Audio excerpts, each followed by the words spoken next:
Alright, so prove by induction that 1 times 2 plus 2 times 3 plus, it must be 3 times 4, 4 times 5, all the way up to some number multiplied by the next number is equal to 1/3 n on n plus 1 on n plus 2. So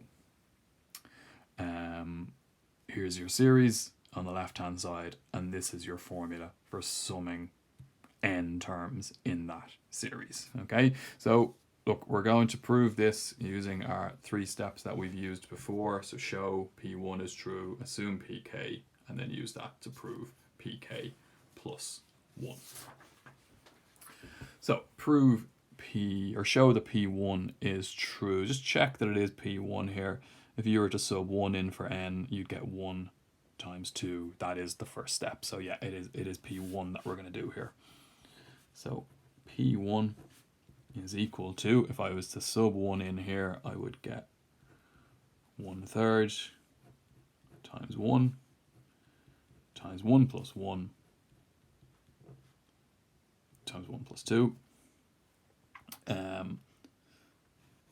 I know that 1 times 2 is 2.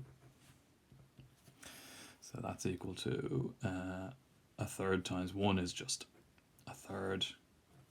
1 plus 1 is 2. 1 plus 2 is 3. So 2 times 3 is 6. 6 times 1/3 is 2. So yeah, you get 2 is equal to 2. That's true. So P1 is true. All right, second step. Assume PK is true. So you're going to write it's just kind of your question again, but with K in instead of N. All right, so 1 times 2 plus 2 times 3 all the way up to K on K plus 1 is equal to 1/3 K on K plus 1 on K plus 2. Okay, so that second step done. We're going to assume that that is true. Third step then is to prove PK plus 1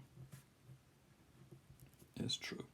Okay, so PK plus 1 is just the left hand side with an extra step. Okay, so I'm going to write this left hand side out again and then just add this next step.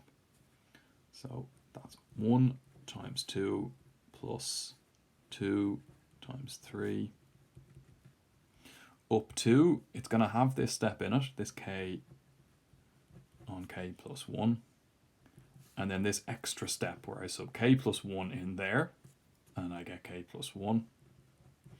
And if I sub K plus 1 in for K there, I'm going to get K plus 1 plus 1. So that's K plus 2.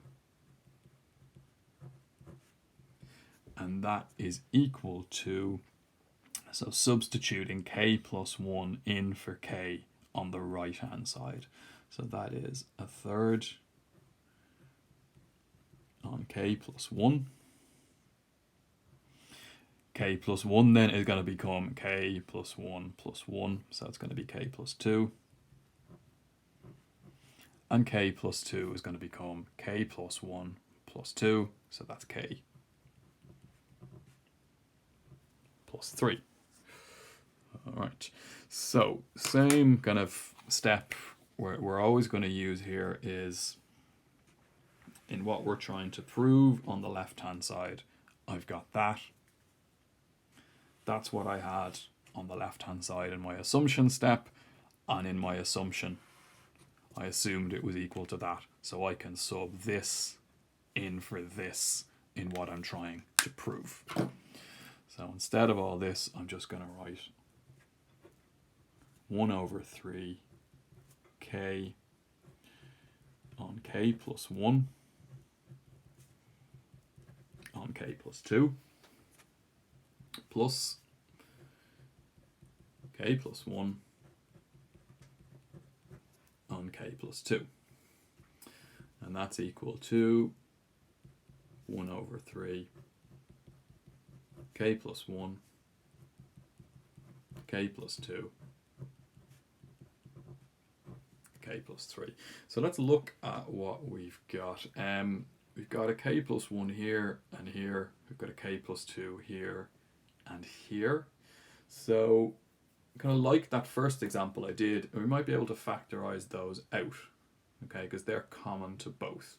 And you look at over here, you've got a k plus 1 and a k plus 2. So I kind of see where that's coming from. The one I'm not too sure about is the k plus 3 and where that is coming from. And also, the entire right-hand side is multiplied by a third. But I've only got a third here. Okay, I don't see how I can take a third out of this. So this is a kind of common enough, it's kind of a trick you need to learn to use in these questions, where if you've got a third here and you don't have a fraction here, you can sub in, or you can plug in 3 over 3 in front of that term. Because 3 over 3 is just 1. So all you're doing is saying 1 multiplied by all that. You don't change anything by multiplying it by 1. So you're not actually doing anything by putting that 3 over 3 in. But what it's going to allow me to do is factorize out the third. Okay, so it's kind of quite an artificial way that we mightn't kind of think of unless we've seen this done in an example. But yeah, so we're going to plug in the 3 over 3 then. So let's look at what is common to both terms on the left hand side then. Well, they've both got a k plus 1. They've both got a k plus 2. This one has 1 over 3. And this one has 3 over 3, but you can factorize a third out of 3 over 3 and be left with the 3. Okay, so we're going to do that because that's going to give us just the 1 third that I want on the right hand side. So we're going to factorize out 1 third times k plus 1 times k plus 2.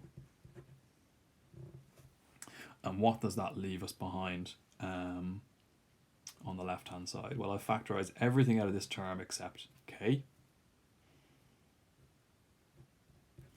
And I factorize everything out of this term except the 3.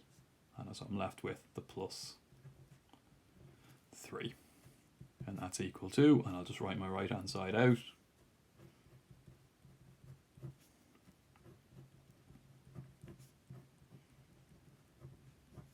But you'll see your left hand side now is equal to your right hand side. So therefore, Pn is true for all natural numbers. Okay, so that kind of quite artificial trick of putting the 3 over 3 in there, okay, enables us to solve this, and you'll see it does come up from time to time. So it's a useful one to kind of commit to memory or to have kind of in your locker to solve these.